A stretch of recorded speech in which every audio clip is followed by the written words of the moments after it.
नगरी प्रयागराज पुलिस मुठभेड़ में एक शहंशाह नाम का अभियुक्त गिरफ्तार हुआ है। बीते दिनों कटरा में लूट और सोराव में पेट्रोल पंप पर हुई लूट का पुलिस ने खुलासा किया है। वहीं पुलिस मुठभेड़ में बड़ा बघाड़ा में शहंशाह नाम का अभियुक्त गिरफ्तार हुआ है, जिसे एसआरएन इलाज के लिए भर्ती कराया गया। वहीं अन्य 3 और लोग को पुलिस ने इस पूरे मामले में गिरफ्तार किया है। क्या कुछ कहा है एसपी गंगापार ने, आइए सुनाते हैं आपको। बड़ा बघाड़ा थाना कर्नलगंज में पुलिस और बदमाशों के बीच में मुठभेड़ हुई है। आज पुलिस टीम द्वारा यहां पर चेकिंग की जा रही थी, तभी एक बदमाश ने जान से मारने की नियत से पुलिस टीम पर फायरिंग कर दी। हिदायत देने के पश्चात आत्मरक्षार्थ पुलिस टीम द्वारा भी फायरिंग की गई, जिसमें बदमाश घायल हुआ है। घायल बदमाश की शिनाख्त शहंशाह निवासी प्रतापगढ़ के रूप में हुई है। इसके पास से पिस्तल और कारतूस बरामद किए गए हैं। यह बदमाश थाना सोराव में पेट्रोल पंप की लूट और थाना कर्नलगंज में कटरा में जो लूट हुई थी उसमें यह बदमाश वांछित था। इसके पास से लूट के कुछ पैसे भी बरामद हुए हैं। इस बदमाश को गिरफ्तार कर लिया गया है और इसे एसआरएन हॉस्पिटल के लिए इलाज के लिए भेजा गया है। इसके अतिरिक्त इस घटना में 3 अन्य अभियुक्त, जिनका नाम वाशीद, शक्ति और सीबू, इन्हें भी गिरफ्तार कर आवश्यक विधिक कार्रवाई की जा रही है। नगरी प्रयागराज में जहां गंगा यमुना का लगातार जल स्तर बढ़ रहा था, ऐसे में आज गंगा यमुना का जल स्तर जहां स्थिर था, ऐसे में फिर भी पानी करीब 10 फीट के आसपास करेली के गड्ढा कॉलोनी, जेके आशियाना, डायमंड कॉलोनी व पिलर कॉलोनी में पहुंचा हुआ है, जहां 10 फीट तक पानी होने के कारण घरों के 1 फ्लोर तक डूब गए हैं और लोग अपने छत पर आसरा लिए हुए हैं। ऐसे में पिछली बार कई घटनाएं चोरी की हुई थी, जिसको देखकर लोग घर भी नहीं छोड़ पा रहे हैं और जिससे काफ़ी परेशानी का सामना करना पड़ा। घर के ज़्यादातर लोगों ने बाढ़ राहत शिविर का तरफ रुख किया है, तो कुछ लोग घर में ही अभी रुके हुए हैं। ऐसे में काफ़ी परेशानी का सामना है। ऐसे में खाने पीने की भी समस्या हो रही, जहां लोगों को अब समाज सेवी संगठन के लोग खाना स्थानीय पहुंचा रहे हैं। जबकि प्रशासन की बात और शासन की करें तो कोई सरकारी मदद नहीं मिली है, सिवाय यहाँ पर नाव सरकार की तरफ से दी गई है, जिससे समाज सेवी यहाँ पर खाना बांट रहे हैं। और सबसे बड़ी बात ये भी है कि समाज सेवियों को लाइफ जैकेट नहीं दिखाई मिली है। आप देख सकते हैं नाव में पानी भर गया और नाव से पानी लोग फेंक रहे हैं। ऐसे में जान जोखिम में डालकर लोग यहाँ लोगों की मदद कर रहे हैं। और दूसरी तरफ यहाँ बिजली के कनेक्शन भी नहीं काटे गए हैं। आप देख सकते हैं मीटर में लाइन ऑन है। ऐसे में कोई बड़ी दुर्घटना भी हो सकती है यहाँ पर, और यहाँ के स्थानीयों में भी आक्रोश है। आइए दिखाते हैं खास रिपोर्ट। समस्या ना तो यहाँ पे कोई नेता दिख रहा है, ना ही कोई और। हम लोग बाढ़ में इतना परेशान हो रहे हैं, ना लाइट है ना पानी है। अब सोचिए लोग कैसे रह रहे हैं अपने बच्चों को लेकर। हाँ, आम जनता जब कभी अब और दिखेगी ना, तब हम उनसे पूछेंगे। एक बार वोट मांगने तो यहाँ पर आए। ये हर साल की अब समस्या होगी। पहले 3 साल झेलते थे, अब हर साल झेलते हैं। कोई नहीं दिखा है। अभी वोट मांगने सब यहीं आएंगे, तब हम उनको एक वोट इस पूरे एरिया से नहीं मिलेगा, चाहे वो अब कुछ भी कर लें। कुछ भी नहीं है, कोई नहीं आ रही है। अभी आप लोगों ने जो दिया है, और अभी इससे पहले सिर्फ दूध की पैकेट मिली है, बस यही है। कोई पलट कर आकर पूछ नहीं रहा है कि हम लोग जिंदा हैं या मर गए। 10,000 घर डूबा है इसमें। तो सुना पानी कल रात से काफ़ी हद तक रुका हुआ है, बढ़ने का भी कोई संकेत तो नहीं दिखा है। लेकिन अगर सरकारी मदद की बात किया जाए तो किसी भी प्रकार की कोई मदद सरकार के तरफ से अब तक नहीं आई है। एनडीआरएफ की यहाँ पर एक टीम होना चाहिए और मेडिसिन की, मेडिकल की एक टीम होना चाहिए, वो सब एकदम कहीं कुछ नहीं है। आम नागरिक, आम जन समाज सेवी और हम खुद यहाँ पर मौजूद हैं। जिस तरीके की भी ज़रूरत आम जनता को पड़ रही है, उसको पूरा करने का प्रयास किया जा रहा है। तो यहाँ पर गांव पर लोग जा रहे हैं, मदद भी पहुँचा रहे हैं, अच्छी बात है ना। किसी के पास लाइफ जैकेट, और कई जगह पे बिजली आती हुई दिखाई दी, अंदर मीटर चालू है। कितना खतरा लग रहा है, क्या कहेंगे? देखिए, ये दुर्भाग्यपूर्ण बात है। कल मैंने भी जैकेट के लिए कहा कि कम से कम 2-4 जैकेट इमरजेंसी में यहाँ रखी जाए, क्योंकि कहीं 7 से 8 फीट पानी है। कोई घटना अगर हो जाए तो बचाया नहीं जा सकता किसी को। सरकार एकदम मौन है, कुंभकर्ण की नींद सो रही है और मीडिया पर और टीवी पर बयानबाजी करके वो अपने आप को उत्तर प्रदेश में और ख़ास करके इलाहाबाद के प्रयागराज के अंदर वो ये बताने का प्रयास कर रहे हैं कि हम बाढ़ पीड़ितों के साथ हैं, जबकि ऐसा कुछ नहीं है। ज़मीनी तौर पर देखा जाए तो सरकार और सरकार के जनप्रतिनिधि पूरी तरीके से कुंभकर्ण की नींद सो रहे हैं। नफीस अहमद, पूर्ण नगर अध्यक्ष, पार्षद करेली। हरतालिका तीज पर जहां सुहागन महिलाएं पति की लंबी आयु के लिए व्रत रखती हैं, तो कुंवारी युवतियां अच्छे वर के लिए व्रत रखती हैं। माता पार्वती ने भी भगवान शिव के लिए व्रत रखा था। हरतालिका तीज का क्या महत्व है और किस तरह से इसका मुहूर्त है, क्या कुछ कहना है पंडित शिप्रा सदैव का, आइए सुनाते हैं। ओम गणपति नमः। हरतालिका तीज सभी व्रतों में श्रेष्ठ व्रत है। यह व्रत सुहागिन स्त्रियां अपने पति की लंबी आयु के लिए रखती हैं और कुंवारी कन्याएं अच्छे वर के लिए यह व्रत रखती हैं। यह व्रत भाद्र पक्ष की शुक्ल पक्ष की तृतीया तिथि को रखा जाता है, जो कि इस वर्ष 30 अगस्त 2022 को पड़ रहा है। 30 अगस्त को सुबह 6:33 से लेके 8:25 तक शुभ मुहूर्त रहेगा। उसके अलावा पूजा का शुभ मुहूर्त शाम को 6:25 से रात के 9 बजे तक रहेगा। हरतालिका तीज का व्रत सभी व्रतों में सबसे ज्यादा डिफिकल्ट व्रत है। इस दिन व्रती महिलाएं निर्जला और निराहार 24 घंटे तक रहती हैं। इसके अलावा इसमें सोना भी निषेध होता है। ना दिन में व्यक्ति सो सकता है और ना ही रात को, यानी कि रात को जागरण किया जाता है और दिन में पूरा दिन पूजा पाठ और श्रृंगार किया जाता है। यह व्रत अपने आप में ही पूर्ण व्रत है। यह व्रत पार्वती माँ ने शिव जी को प्राप्त करने के लिए रखा था। शिव जी को उन्होंने दोनों ही जन्म में, यानी कि प्रथम जन्म यानी कि सती रूप में और दूसरे जन्म यानी कि पार्वती के रूप में उन्होंने यह व्रत रखा था और शिव जी को प्राप्त किया था। इसीलिए इस व्रत को रखने से ऐसी मान्यता है कि हमें हर जन्म में हमारा पति प्राप्त होता है। इसलिए इस व्रत की बहुत ही ज्यादा मान्यता है। इस और भगवान भजन और शिव पार्वती के भजन और कीर्तन किया जाता है। इस दिन सुबह जल्दी उठा जाता है। जल्दी उठ के नहा धो के व्रत का संकल्प लिया जाता है। इस दिन गणेश जी, शिव पार्वती यानी कि शिव परिवार की पूजा का विधान है। सबसे पहले गणेश जी की मिट्टी की प्रतिमा बनाई जाती है। उसके बाद शिव और पार्वती जी की मिट्टी की प्रतिमा बनाई जाती है और उनकी जो है पूजा की जाती है। अगर आप मिट्टी की प्रतिमा नहीं बना पा रहे हैं तो शिव परिवार का आप स्वरूप भी रख सकते हैं, परंतु प्रतिमा बनाना श्रेष्ठकर होता है। आइए बात करते हैं कि पूजा विधि कैसे करनी चाहिए। सुबह जल्दी उठ के संकल्प लेना चाहिए।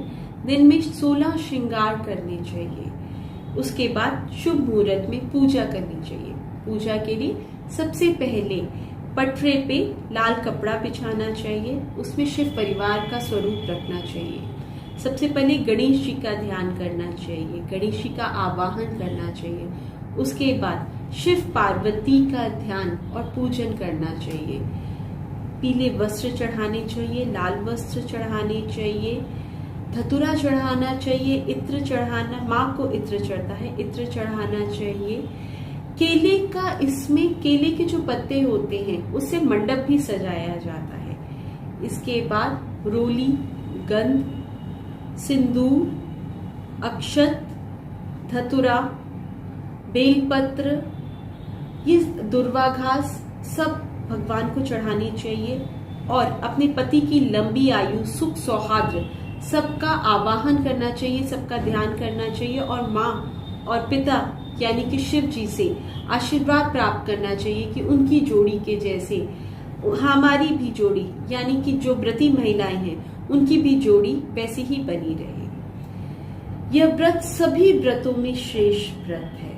इस दिन कुछ चीजों का विशेष ख्याल रखना चाहिए। उसमें सबसे पहले है, क्योंकि हम इस दिन व्रत धारण कर रहे होते हैं तो झूठ नहीं बोलना चाहिए। पति की लंबी आयु के लिए ये व्रत रखा जाता है तो इस दिन झूठ बोलना निषेध माना जाता है। इसके अलावा सोना नहीं चाहिए और तीसरी चीज, घर में बुजुर्गों के साथ वाद विवाद नहीं करना चाहिए।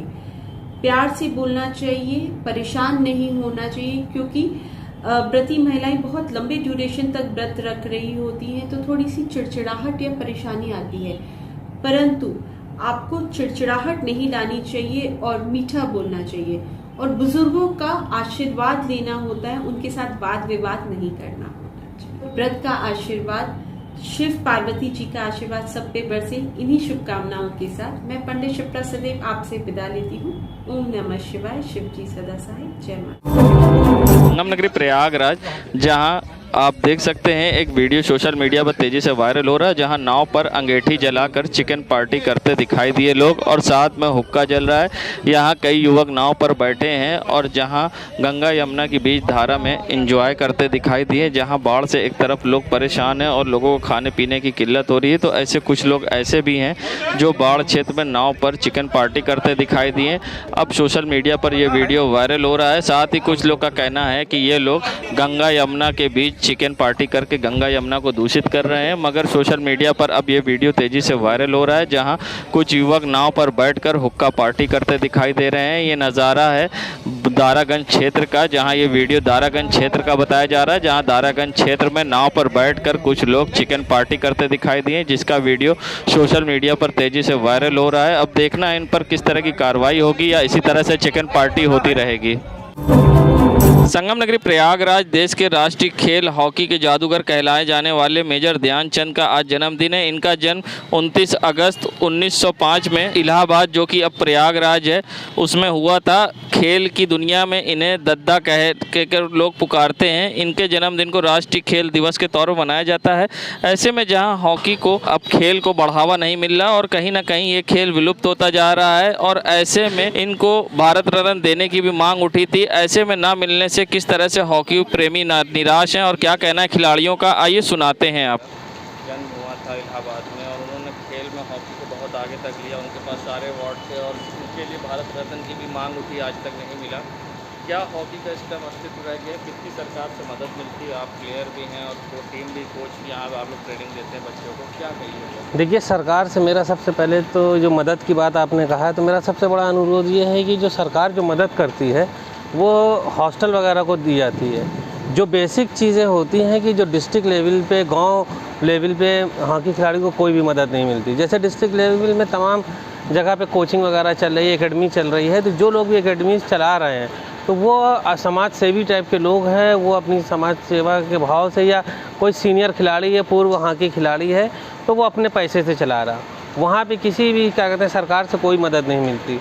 और दूसरी चीज़, हॉकी को बढ़ावा तब मिलेगा जब क्या कहते हैं नेशनल खिलाड़ी को यहाँ पे एक फ़ंड मुहैया कराया जाएगा कि जो यूपी से खेलेगा, उत्तर प्रदेश से जो खेलेगा, उसको हर महीने एक वजीफ़े के तौर पे दिया जाए 10,000 15,000 की ये लोग, तब जाके यहाँ पे हॉकी का ग्राफ बढ़ेगा। क्योंकि जो इंटरनेशनल जो प्लेयर्स होते हैं उनको तो सब कुछ मिलता है।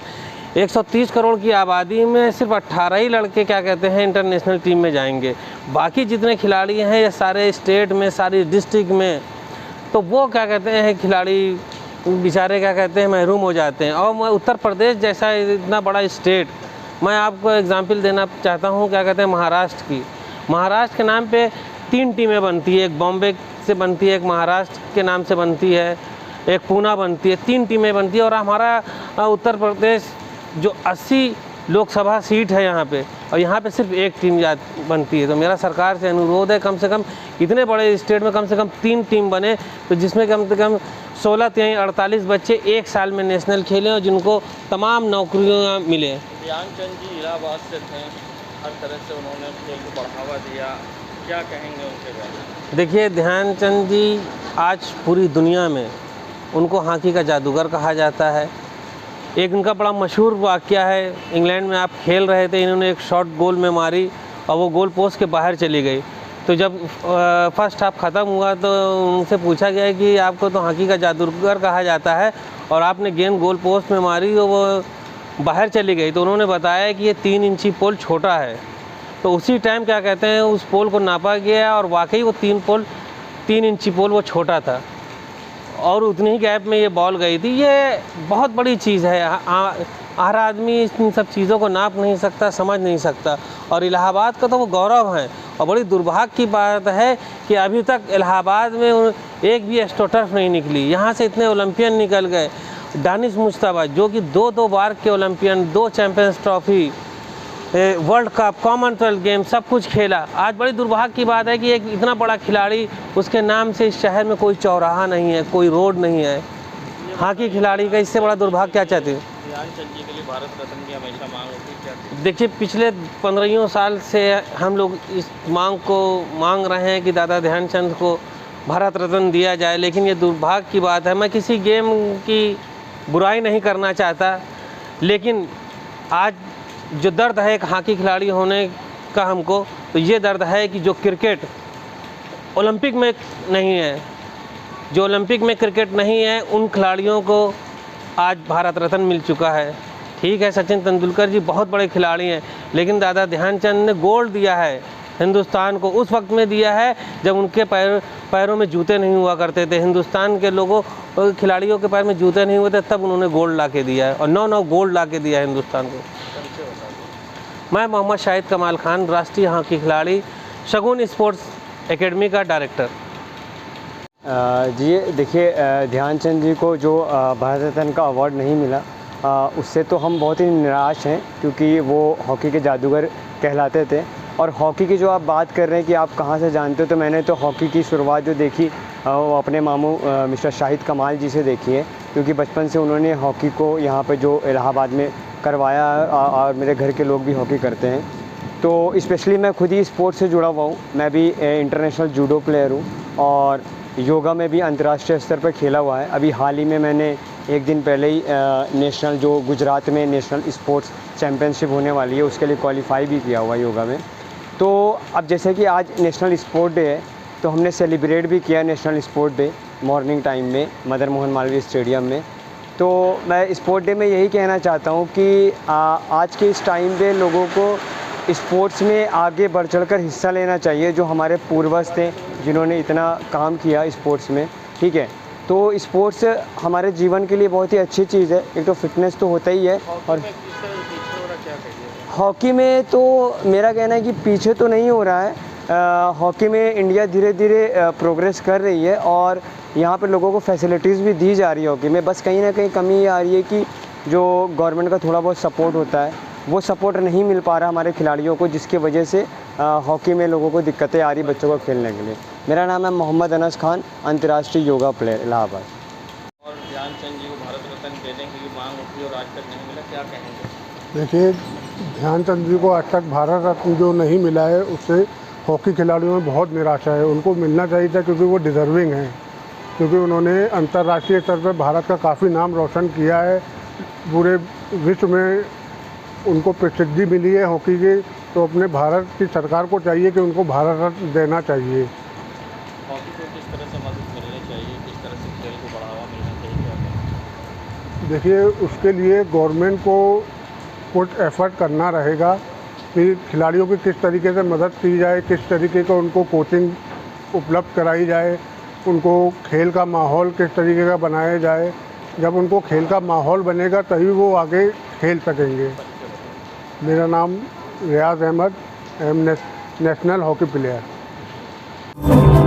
संगम नगरी प्रयागराज, जहां बढ़ती महंगाई और बेरोजगारी के मुद्दे पर कांग्रेस के द्वारा भारत जोड़ो अभियान के तहत एक रैली का आयोजन किया जा रहा है, जिसमें लोगों से राहुल गांधी रूबरू होंगे, और साथ ही इस रैली में लोगों से जुड़ने के लिए कांग्रेस के प्रदेश प्रवक्ता सैयद साहब ने लोगों से अपील की है। साथ ही ज़्यादा से ज़्यादा इस रैली में लोगों को शामिल होने के लिए कहा है, और क्या कुछ कहा है कांग्रेस के प्रदेश प्रवक्ता सैयद साहब ने, आइए सुनाते हैं। 4 तारीख को दिल्ली में एक महा रैली होने जा रही है भारत जोड़ो अभियान के तहत, जिसमें महंगाई, बेरोज़गारी और ध्रुवीकरण के खिलाफ पूरे देश में अक्रॉस द कंट्री 9 तारीख को प्रेस कॉन्फ्रेंस होगी, और 29 तारीख को, और 5 सितंबर को पूरे देश में 4 सितंबर को दिल्ली में रैली होने जा रही है। और इसके तहत हमने भारत के लोगों को ये अपील की है कि मिले कदम से कदम जुड़े वतन, महंगाई और भ्रष्टाचार के जाल को तोड़कर भारत जोड़ना है, ध्रुवीकरण के खिलाफ, नफ़रत के खिलाफ भारत जोड़ना है। आप देख रहे हैं कि महंगाई किस कदर बढ़ गई है, भ्रष्टाचार किस कदर बढ़ गया है, कोई सुनने वाला नहीं है। तो हमारी पार्टी ने इसको नेशनल लेवल से अभियान चलाया है, जो 7 सितंबर से कन्याकुमारी से कश्मीर तक जाएगी यात्रा, जिसका नेतृत्व श्री राहुल गांधी जी करेंगे। और जो 4 तारीख को हमारी रैली होने जा रही है, हल्ला बोल रैली दिल्ली के अंदर, उसको एड्रेस करेंगे श्री राहुल गांधी जी, और आने वाले दिनों में तमाम जनता से इसमें जुड़ने की अपील करेंगे। हर ज़िले से 200 लोगों का टारगेट है कि वो हम वहाँ रैली में हल्ला बोल रैली में शामिल हों, जिससे कि भारत को जोड़ा जा सके, नफ़रत को तोड़ा जा सकता है। ध्रुवीकरण के खिलाफ ये हमारी महारैली है।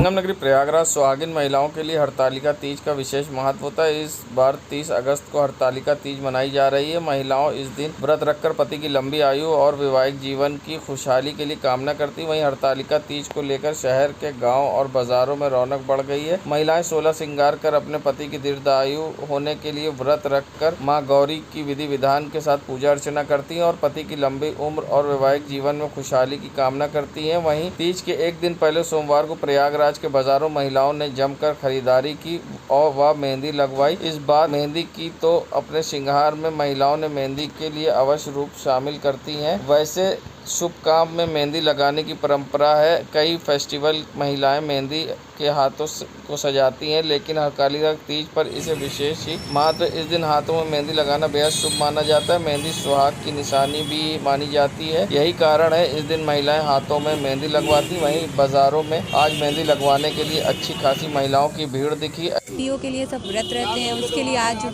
मेहंदी, रात को खाना, अच्छे कपड़े और कल पूरा दिन निर्जला व्रत रह के उनकी लंबी आयु के लिए कामना करेंगे। पूजा का सारा सामान हम लोगों ने ले लिया है जो पूजा में चढ़ेगा कल। पूरा भरा हुआ हाथ लगा रहे हैं, जैसे एक सुहागन औरत लगाती है नई शादी वाली लड़कियां, वैसे ही पूरा श्रृंगार रहता है 16 श्रृंगार का। मेरा नाम शैलजा। संगम नगरी प्रयागराज में महिला सशक्तिकरण स्वावलंबन हेतु प्रतिबद्ध राष्ट्रीय सामाजिक संगठन जूही सेवा संस्थान ने महिला सेवा सदन महाविद्यालय प्रयागराज के प्रांगण में छात्राओं व अध्यापिकाओं भारी संख्या में तीज महोत्सव के अंतर्गत सौंदर्य व मेहंदी प्रतियोगिता में प्रतिभाग कर अपने प्रतिभा का परिचय दिया। मिशन शक्ति व महिला उत्थान हेतु सदैव तत्पर जूही सेवा संस्थान की अध्यक्ष जूही श्रीवास्तव ने प्रतियोगिताओं व अध्यापिकाओं को अभिनंदन पत्र व विभिन्न पुरस्कारों से पुरस्कृत कर सम्मानित भी किया। सेवा सदन महाविद्यालय में जूही सेवा संस्थान की तरफ से एक मेहंदी प्रतियोगिता का आयोजन रखा गया है, जिसमें हमारी काफ़ी छात्राएं भाग ले रही हैं और बहुत ही खुश हैं। और मैं इस संस्थान को अपनी तरफ से ढेर सारी शुभकामना देती हूँ। बच्चों को भी ढेर सारी जीतने की मेरी तरफ से शुभकामनाएं। मैं आज का रिजल्ट बहुत जल्द घोषित करूंगी और आपके सामने लाइव चलाऊंगी, दिखाऊंगी कि इस महिला सेवा सदन में कितनी महिलाएं ऐसी हैं, कितने बच्चे ऐसे हैं जो कि वाकई में उनके अंदर कला छुपी हुई है। पर हाँ, ये है कि उनको दिखाने के लिए हम चाहते हैं कि बहुत सी एनजीओ जो बाकी जगह से कार्य कर रही है वो यहाँ पर भी आके अपने बच्चों को एक सहायता दें ताकि वो आगे बढ़ने का एक प्लेटफॉर्म मिले उनको और एक रोजगार के जरिए मिले। बहुत बहुत थैंक्स, धन्यवाद। नगरी प्रयागराज जहां बिल्किस बानो के दोषियों को दोबारा जेल भेजने की मांग के साथ चल रहा अल्पसंख्यक कांग्रेस का प्रदेश व्यापी एक हफ्ते का न्याय अभियान जुलूस आज कैंडल मार्च के साथ मस्तान मार्केट पर समाप्त हुआ है। इलाहाबाद अल्पसंख्यक कांग्रेस के शहर अध्यक्ष जहां अरशद अली ने जारी बयान में कहा कि कांग्रेस महासचिव प्रियंका गांधी के निर्देश पर 22 तारीख से यह अभियान चलाया गया। इस अभियान के लाखों लोगों ने हस्ताक्षर बिल्किस के दोषियों को दोबारा जेल भेजने की मांग की। इस दौरान महिलाओं, विद्यालयों, दलित बस्तियों में, मस्जिद, मदरसों में, बाज़ारों में कैंप लगाकर हस्ताक्षर अभियान चलाया गया। उन्होंने कहा कि सुप्रीम कोर्ट द्वारा दोषियों को छोड़े जाने पर गुजरात सरकार को दिए गए नोटिस जवाब के बाद के अनुरूप फिर से आंदोलन किया जाएगा। अरशद अली ने यह भी कहा कि आम लोगों को भरोसा कायम रखने के लिए जारी है कि बिल्किस के दोषियों को दोबारा जेल भेजा जाए। संगम नगरी प्रयागराज पर्यावरण संरक्षण को महत्व देते हुए inner wheel club of Allahabad Orissa ने रूप शिल्प ललित कला संस्थान के साथ मिलकर शिशु शिक्षा सदन बालिका इंटरमीडिएट कॉलेज लूकरगंज में कला प्रतियोगिता का आयोजन किया, जिसका विषय पर्यावरण संरक्षण रखा गया। सभी छात्राओं ने प्रतियोगिता में भाग लिया। Club president doctor Amrita Agrahari ने बालिकाओं को मासिक धर्म तथा एनीमिया से होने वाली परेशानियों से अवगत कराया तथा सैनिटरी पैड और आयरन की टैबलेट बांटी और विद्यालय में पौधारोपण भी किया गया तथा नेशनल स्पोर्ट्स डे के उपलक्ष्य पर बच्चियों को तरह तरह के खेल खिलाए गए और इनाम दिए गए। इस अवसर पर क्लब की सदस्य सेक्रेटरी शैली जैन, एडिटर स्वाति अग्रवाल, आकांक्षा दरबारी, किरण, ममता, श्वेता आदि मौजूद रहे, जहां छात्राओं ने दौड़ प्रतियोगिता में भी हिस्सा लिया। अपने क्षेत्र की खबरों को देखने के लिए डाउनलोड करें पब्लिक वाइब। प्रयागराज में जहां दैकंदो मेले का सलोरी में आयोजन हुआ, जिसमें किन्नर अखाड़े की महामंडलेश्वर कौशल्यानंद गिरी उर्फ टीना माँ भी शामिल हुई, तो शहर उत्तरी के विधायक हर्षवर्धन वाजपेयी भी शामिल हुए। बता दें, दैकंदो मेले का जहां पिछले 2 साल से आयोजन नहीं हो रहा था, कोरोना काल के कारण किसी तरह का जहां आयोजन नहीं हो रहा था, जिसको लेकर अब दैकंदो मेले का भी आयोजन नहीं हुआ था। वहीं 2 साल बाद दैकंदो मेले का आयोजन हुआ, जिसमें विधि विधान के साथ कौशल्यानंद गिरी उर्फ टीना माँ किन्नर अखाड़े की महामंडलेश्वर व शहर उत्तरी के विधायक हर्षवर्धन वाजपेयी ने पूजा अर्चना की, जहां कमेटी आयोजकों के साथ मेला क्षेत्र में पदयात्रा की गई, जिसमें किन्नर अखाड़े की महामंडलेश्वर कौशल्यानंद गिरी उर्फ टीना माँ व शहर उत्तरी के विधायक हर्षवर्धन वाजपेयी भी शामिल हुए।